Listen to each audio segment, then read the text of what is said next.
The quiet student with old shoes. It was raining that morning. Soft, slow rain fell on the roof of the small Kendo dojo tucked behind a row of grocery stores. People rushed by with umbrellas and briefcases, never noticing the quiet man who stood, under the overhang, soaked from head to toe. He had arrived early, too early, just like he always did.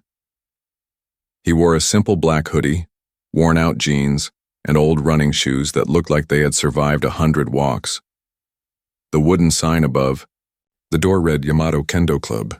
It wasn't famous, it wasn't fancy, but inside the floors were clean and the swords were real. It was a place for discipline and learning, not for fame. The man entered silently, bowing at the door, placing his shoes neatly on the side. No one knew his name. Not yet. Not really. Some students were already stretching. Young men with sleek armor sets and embroidered names on their gear bags. One of them glanced at the newcomer and chuckled under his breath. "Hey," he whispered to his friend. "Check out the old guy. Looks like he got lost on his way to a laundromat." They both laughed. The newcomer heard them, but said nothing. He only bowed again, took a seat on the side of the hall, and began wrapping his fingers with cloth. Quietly, with care, like someone who had done it for years. An older woman walked in behind him. She was the instructor, Sensei Mariko. Her eyes scanned the group and landed on him. She didn't smile, but she nodded slightly. She had noticed him before. Always early, always respectful, never loud. He had signed up using just one name, K. She never pushed for more. Martial arts had always been about actions, not names. As the class began, she lined them up. The young ones puffed their chests. Some twirled their shinai sticks. They wore polished bogu armor and had trained for months, even years. But Kei stood at the far end with a borrowed helmet and a stick that was taped at the end. He didn't care. He wasn't here to impress. Sensei Mariko started the warm-up drills. Everyone moved in sync, except him. His steps were slower, deliberate. One of the boys, the loudest one named Ryan, groaned. "He's dragging us down. Do we really need to babysit him?" Ryan muttered, loud enough for others to hear. Another student laughed. "Maybe he thinks he's in some kind of samurai movie." Kei simply bowed and kept practicing. No reply, no anger, just quiet focus. But something about the way he moved was odd, not bad, just different. His footwork was calm, his posture steady, not flashy, but exact. Sensei Mariko noticed again. As the practice intensified, they broke into pairs for sparring. Ryan rushed to grab his favorite partner. The others followed. No one wanted to pair with the quiet man in old shoes. Finally, Sensei Mariko raised her hand. "You," she said, pointing at Ryan. "You spar with him." Ryan groaned again. "Really? He barely knows what he's doing." "Spar with him," she repeated with a voice like stone. They faced each other. Ryan smirked behind his mask. "Ready to get a lesson, old man?" The whistle blew. Ryan attacked fast. High swings, side swings, foot strikes. He moved like someone desperate to win, desperate to prove something. His strikes echoed through the dojo, but Kei didn't move wildly. He stepped aside, blocked gently, never wasted energy. And then, in one perfect motion, Kei stepped in, tapped Ryan's helmet with the tip of his stick, then returned to stance. The class went quiet. Even Ryan stood frozen. "Point," said Sensei Mariko. Ryan rushed again, faster, harder, red, in the face. But again, with the grace of water, Kei turned, ducked, and struck, tap lightly on the wrist. Another point. By the third round, Ryan's breathing grew ragged. He was no longer attacking, just flailing. Finally, the round ended. Ryan yanked off his helmet, throwing it to the side. How did you do that?" he demanded. Kei simply bowed. The others started whispering. One student walked over, curious. "Hey man, where'd you learn to move like that?" "A friend taught me," the quiet man replied. They didn't know the friend was one of the most legendary swordmasters in Japan. They didn't know Kay had trained for years, not for fame, but for peace. They didn't know he had been practicing in secret, long before the name Keanu Reeves had ever appeared in Hollywood credits. As the class ended, Sensei Mariko pulled him aside. "I know who you are," she said softly. He smiled faintly. "I just want to learn, Sensei." She nodded slowly. "Then let them mock you, until they see what kindness and silence can build." Outside, the rain had stopped. The sun peeked through the clouds, touching the street with gold. Keanu Reeves stepped out, put on his old hoodie, and walked alone down the sidewalk, unnoticed by most, but not for long. Whispers and wounds. 2 days later, the dojo felt different. Students still arrived early, but their tone had changed. They didn't laugh as loudly. They didn't point fingers at the man in the old hoodie anymore. Some nodded quietly when Keanu bowed at the entrance. Others watched from the corners of their eyes as he moved across the wooden floor, wrapping his hands with cloth in the same careful rhythm. But Ryan hadn't forgotten. He sat near the back wall, tightening his armor straps with more force than needed. His pride had taken a hit. He hadn't spoken to anyone after the last class. Now he stared at Keanu like a puzzle he couldn't solve. During warm-ups, Keanu didn't speak, didn't boast. He simply moved, balanced, steady, silent. And once again, Sensei Mariko's eyes followed him. But it wasn't just his skills. It was the way he carried himself. He helped a young boy adjust his gear without being asked. He offered his towel to someone who had forgotten theirs. He didn't act like a star. He acted like a student. After drills, Sensei Mariko split them into groups for kata practice, pre-planned sword movements done with a partner. Keanu was assigned to Lily, a nervous teenage girl who had only been attending for a month. "I'm not very good," she whispered. "That's okay," Keanu said gently. "We'll learn together." They practiced slowly, his timing adjusted to hers. When she stumbled, he smiled. Not to mock her, but to encourage, and something about his calmness helped her steady her hands. Watching from across the room, Ryan scoffed. "He's not even trying anymore," he muttered to another student. "Maybe he doesn't need to," the other student replied. "Maybe he's just different." After class, while others packed their bags, Keanu stayed behind.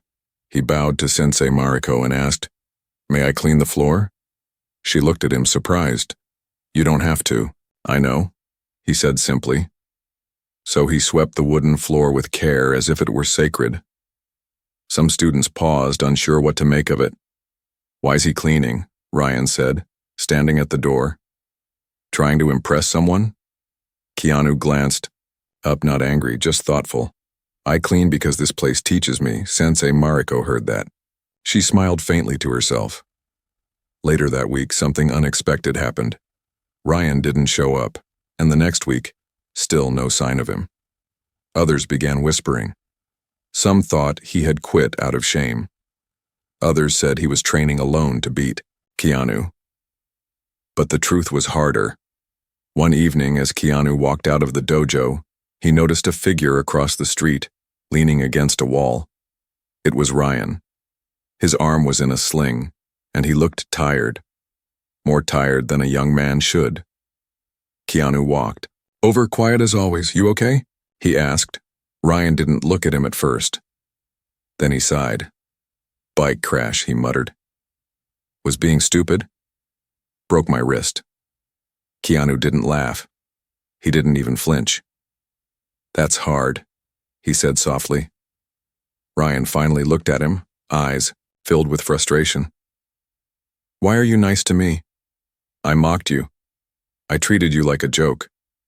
Keanu looked at the ground for a moment, then up again. "Because I've been mocked before, and I know how it feels." Ryan was silent. "I lost someone, once," Keanu added, "a long time ago, and after that I promised myself I'd treat people better, even when they didn't treat me the same." The words hit Ryan like a slow wave. No flash. Just truth. Keanu didn't explain who he lost. He didn't talk about the pain that followed, not about Jennifer, not about the baby, not about the loneliness. but it lingered in his voice. A soft echo. "Will you come back to class?" Keanu asked gently. "I don't know," Ryan replied. "I feel like a failure." Keanu placed a hand on his shoulder. "We all fall. It's what we do after that matters." Ryan blinked. It was the first moment he saw past the old hoodie, past the quiet face. For the first time, he sensed something larger behind this man. Something stronger than reputation. A few days later, Ryan returned, his wrist still healing. He stood at the back of the dojo, simply watching. When class ended, he walked up to Keanu and bowed. "I'm sorry," he said. Keanu returned the bow. "Thank you." And that simple exchange changed everything. The next class, more students asked Keanu questions. Not about fame, not about movies, but about discipline, about control, about kindness. He never gave long answers, but he always gave thoughtful ones, and slowly something shifted in the dojo. Not just in how they saw Keanu, but in how they treated each other. One night, as Keanu left, Sensei Mariko stopped him at the door. "You know," she said, "I've had many students come here trying to prove they're strong, but very few prove they're kind." Keanu smiled gently. "I think kindness is the real strength," he replied. She nodded. "I think you're right." That night Keanu walked down the street with the same old shoes. But now, a few students followed behind, laughing, talking, not about sword moves or competitions, but about what it meant to live with honor. And Keanu, though quiet, felt something warm in his chest. The dojo was becoming something more. Because sometimes respect isn't earned by being loud. Sometimes it's earned by being the one who stays after everyone leaves, sweeping the floor in silence. The challenge, the air inside the dojo was warmer now. Not because of heaters, but because of something unspoken. Something had changed. Students showed up on time. They bowed more deeply. They helped each other without being told. And somewhere in the center of it all stood the man with the quiet eyes, the calm steps, and the same old shoes. Keanu Reeves. Still, almost no one knew his real name, but they knew his heart. And yet, outside the dojo's wooden walls, trouble began to grow. A new group of students had enrolled. Most were older teens, loud and full of ego. One of them was named Derek. He wore an expensive tracksuit and sunglasses, even inside. He laughed during warm-ups and often corrected others even when he was wrong. He hadn't noticed Keanu yet. Not really, and when he did, he only saw what others used to see. A silent man with second-hand gear. "Who's the janitor with the stick?" Derek joked one afternoon, tossing his bag to the floor. Ryan, now more humble, looked up from stretching and said quietly, "You might want to show some respect." Derek raised an eyebrow. "Respect for what? Some old dude with a yoga voice?" Keanu didn't respond. He stood near the wall, helping Lily adjust her stance again. She had grown better, more confident. Her eyes shone now when she practiced, not because she was the best, but because someone believed in her. The next week, Derek challenged everyone. "Sensei Mariko," he said loudly, "I want to fight the strongest student you've got." She raised her head slowly. "Strength is not always loud," she said. "Then let's find out," Derek smirked. "How about him?" He pointed directly at Keanu. "I'll go easy." The room went still. Keanu stood, unbothered. "I accept," he said calmly. Students whispered. Lily looked worried. "Are you sure?" Keanu nodded. The match was scheduled for Friday evening. The dojo filled up like never before.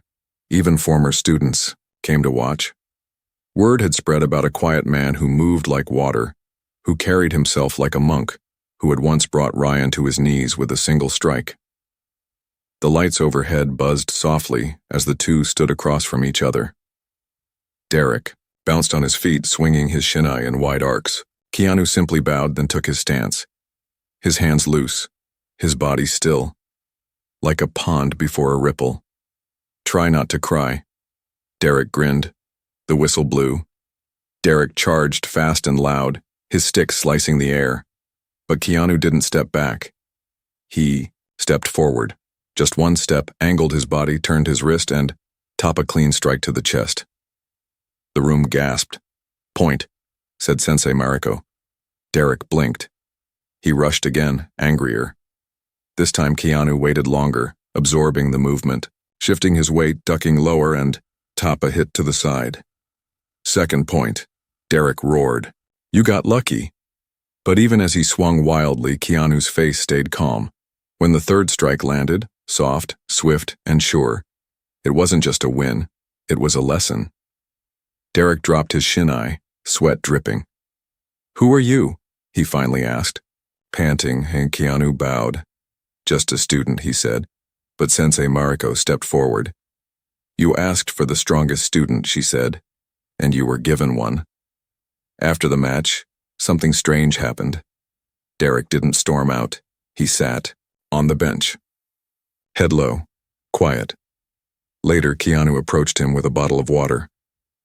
You're fast, Keanu said softly, and strong, but speed needs patience, and strength needs purpose. Derek looked up, confused. Why would you help me? Keanu sat beside him because I've failed before too. And in that moment, a wall broke. Derek didn't reply, but he nodded. And the next day, he came early. Not to fight, but to listen. A few days later, something even more unexpected happened. A woman entered the dojo. Older, dignified, wearing a long coat. Her eyes scanned the students until they landed on Keanu. Excuse me, she said, stepping forward. Are you KeanuReeves? Some heads turned sharply. Keanu hesitated, then smiled kindly. Yes, ma'am. I apologize for the intrusion, she said. I didn't come here to disturb. I came to say thank you. Keanu stood silent. My son, she continued, is in a hospital downtown. He hasn't spoken in months. But last night, he watched an old video of you training with a swordsman in Japan. After it ended, he said 4 words. I want to try Kendo. Her voice broke. It's the first time he's spoken in over a year. The room stood still. Keanu's eyes softened. He nodded slowly. I'd like to visit him, he said. That night he did, and the boy smiled when he saw him. Not because he was a movie star, but because he was a man who had stayed humble when no one was watching. A man who cleaned floors and helped beginners. A man who spoke with kindness, not fame. And in the quiet light of a hospital room, Keanu placed a shine-eye gently on the boy's lap. When you're ready, he whispered. We'll train together. Back at the dojo, Sensei Mariko stood alone, watching the empty floor. She whispered to herself. They mocked him once. Then she smiled. They won't again. Echoes from the past, the dojo had never been busier. In just a few weeks, the atmosphere had transformed. Where there used to be ego and noise, there was now respect and silence. New students entered with bowed heads. Older ones offered to help the younger. Sensei Mariko didn't say much, but her sharp eyes missed nothing. She saw the ripple that had started with one man, Keanu. He still arrived early, still wore the same hoodie, still bowed the same way with full focus and no rush. But now when he entered, heads turned not with judgment but with quiet admiration. And yet even as everything around him grew warmer, something inside Keanu began to stir. A memory, a weight, something he hadn't faced in years. It started with a simple question from Lily. You're always so calm, Keanu. How did you learn that? Keanu smiled gently. Pain, he said. Her smile faded. What kind of pain? He looked at her, and for a moment, his eyes carried years. The kind that doesn't go away. He whispered, but you learn to walk with it. He didn't say more, and Lily didn't push. But later, when he sat alone on the bench after class, his thoughts drifted back to another dojo, one with paper walls and snow falling outside. Japan. Years ago. Back then he wasn't famous there. Just a student, broken from loss, searching for peace in silence. He had stayed in a temple for weeks, barely speaking. Then an old master had taken him in, not because he was anyone important, but because he bowed lower than the rest. Your hands shake, the master had once told him, but your heart stays still. Keanu had trained there for months. In the cold, in the rain, in his own grief. Until finally he stopped shaking, and now, years later, he felt the same stillness returning. But this time surrounded by others who were healing too. One night, while helping Derek adjust his footwork, something unexpected happened. The door opened, and in walked a man none of them had seen before. Tall, thin, pale as ash. His left eye had a long scar running beside it. His presence was sharp, like glass that hadn't broken, but could. Sensei Mariko looked up. "Junpei," she said with a tone colder than usual. The students glanced at each other. "You two know each other?" Keanu asked softly. Junpei stepped forward, placing a black gear bag on the floor. "We trained together," Mariko said slowly. "A long time ago." Junpei nodded. "And I've come to see if your students are any good." His eyes locked onto Keanu. "Especially him." Keanu bowed. "We don't spar to prove things." "Then you've forgotten what Kendo is," Junpei replied sharply. Mariko stood still for a moment, then said, "We don't fight to hurt, Junpei. Not here." "Then let's test that," Junpei said, strapping on his armor. The room fell into an eerie silence. Even Derek, once the loudest, didn't say a word. Junpei and Keanu faced off. No smiles. No words. Just bows. The whistle blew. Junpei attacked first. Fast, surgical, ruthless. He moved like someone who had fought on rooftops, who had practiced not for balance, but for dominance. Keanu blocked. Barely. His feet slid an inch. His eyes stayed calm, but his arms felt the pressure. Second strike came harder. A shoulder hit. Third strike. A foot sweep. Students gasped. Keanu stumbled but didn't fall. He adjusted. Junpei smirked behind his mask. "You're not ready." Keanu didn't answer. He simply waited. Then, as Junpei came in for a fourth strike, something shifted. Keanu's body moved. Not from training, but from instinct. Grief. Years of it. Not rage, but control, born from sorrow. He ducked. Turned. Twisted. Tap. A perfect strike to Junpei's side. The room froze. Junpei stepped back, breathing hard. He removed his helmet slowly, eyes wide. "Who are you?" he asked. Keanu removed his helmet too. "Someone who found peace," he replied.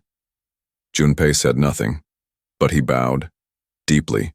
More deeply than anyone had expected. After class, Mariko approached Keanu.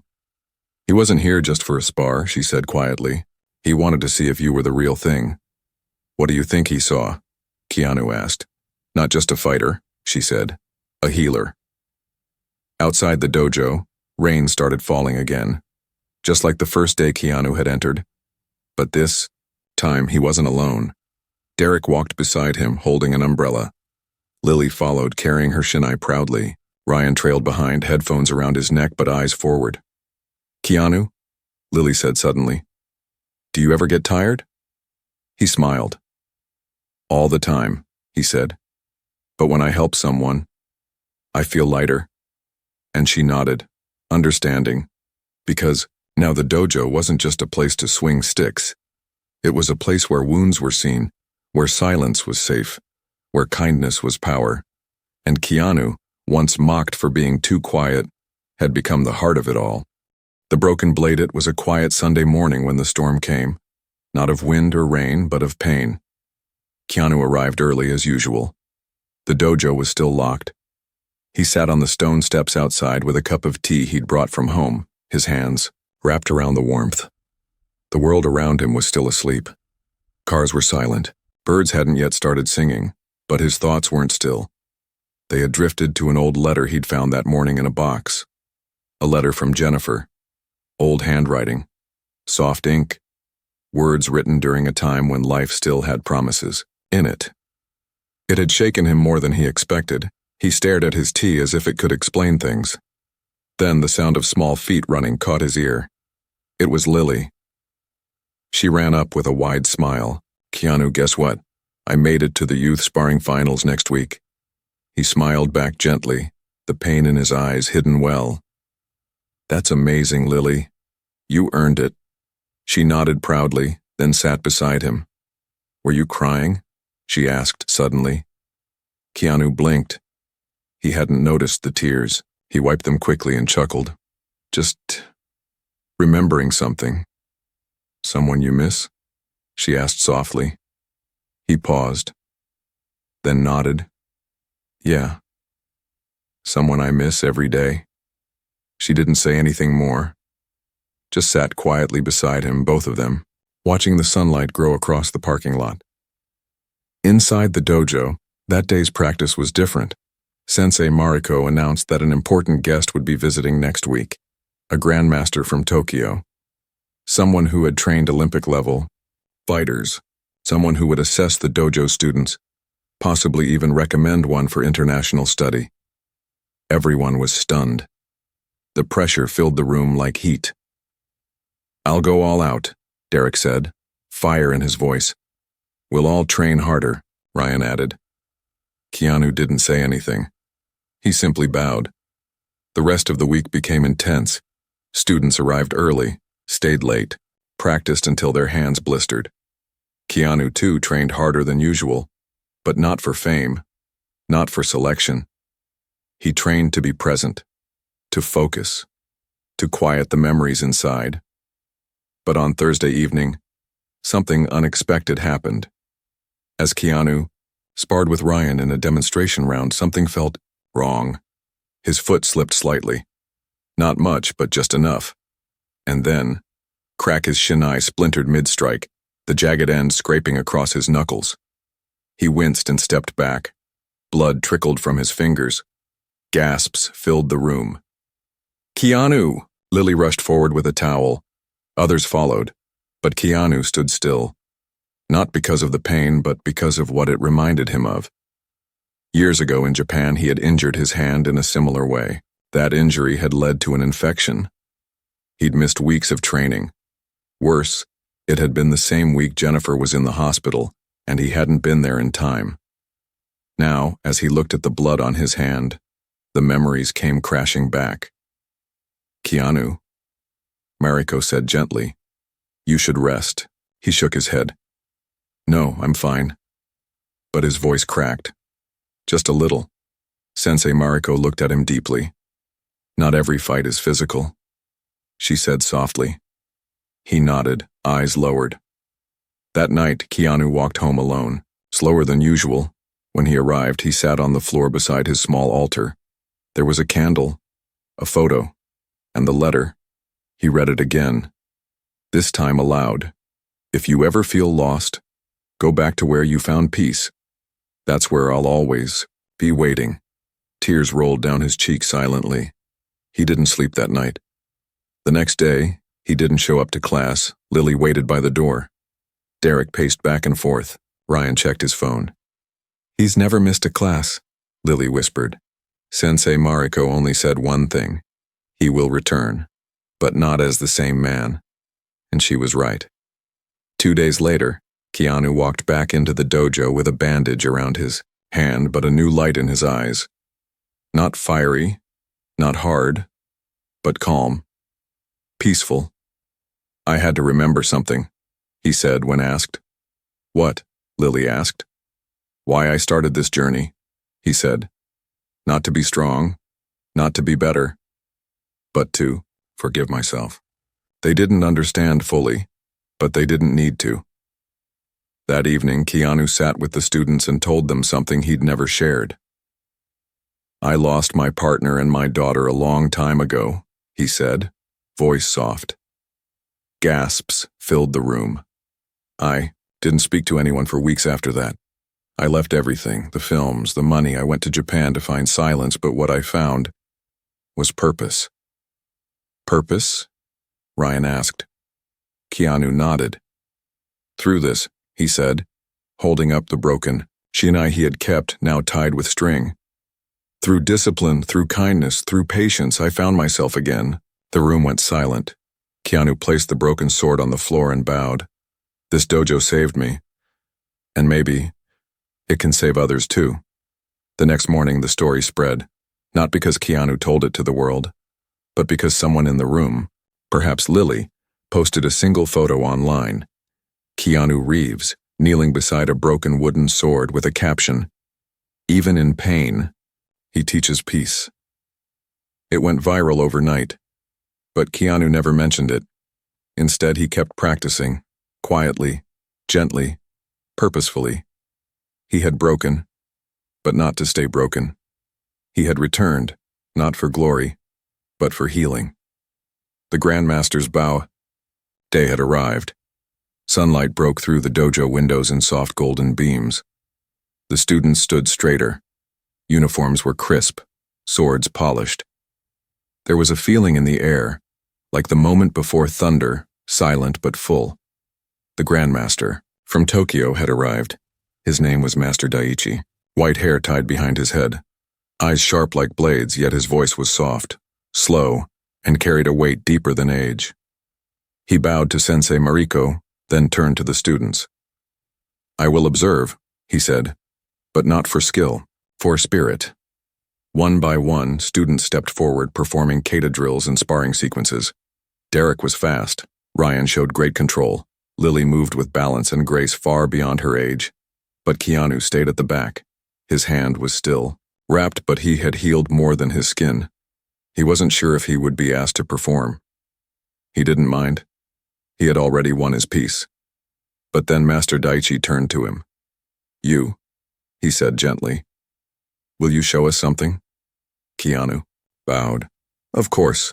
He stepped into the center of the floor. He didn't perform a flashy kata. He didn't leap or shout. Instead, he moved slowly, precise and quiet. Each step was a story. Each swing was a memory. And each pause was a breath of pain turned into beauty. No one spoke. Even the sound of the clock on the wall seemed to hold itself still. When Keanu finished, he bowed deeply. Master Daichi nodded once. "You carry sorrow in your stance," he said. Keanu looked up. "Yes," he replied quietly, "but I also carry peace now." Daichi looked around the room. "Many of you have strong hands," he said, "but strength is not enough. The strongest warrior is not the one who strikes hardest, but the one who holds still when the world tells him to fight." Then he faced Keanu again. "May I speak with you alone?" They stepped outside the dojo. The sun had started to set, painting the sky in oranges and purples. "I knew your master," Daichi said, "years ago in Kyoto." Keanu's eyes widened. He once said a broken man would come to him, a man who had lost much, but who would give more than any student before. "That was you." Keanu was silent. Daichi continued, "Your fame may follow you, but it's your silence that speaks loudest." He pulled a small black box from his coat and opened it. Inside was a pin, a simple silver emblem of two crossed wooden swords. "This is not for competition," he said. "This is for those who turn pain into protection." He pinned it gently on Keanu's chest. Keanu bowed, eyes misted. "Thank you," he whispered. When they returned inside, Daichi addressed the students once more. "You are all strong," he said. "But remember this man." He pointed to Keanu. "He swept your floors, he healed your hearts, and he never once asked to be praised." Then, something unexpected happened. One by one, every student walked up to Keanu and bowed. Even Ryan, even Derek, even Sensei Mariko. And finally, Lily stepped forward, holding the broken shinai that Keanu had once shattered.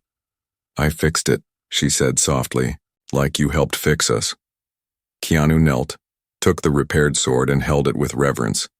Then, turning to Lily, he smiled. "Now it's your turn to teach," he said. Weeks passed. The dojo flourished. Students came from other cities just to watch.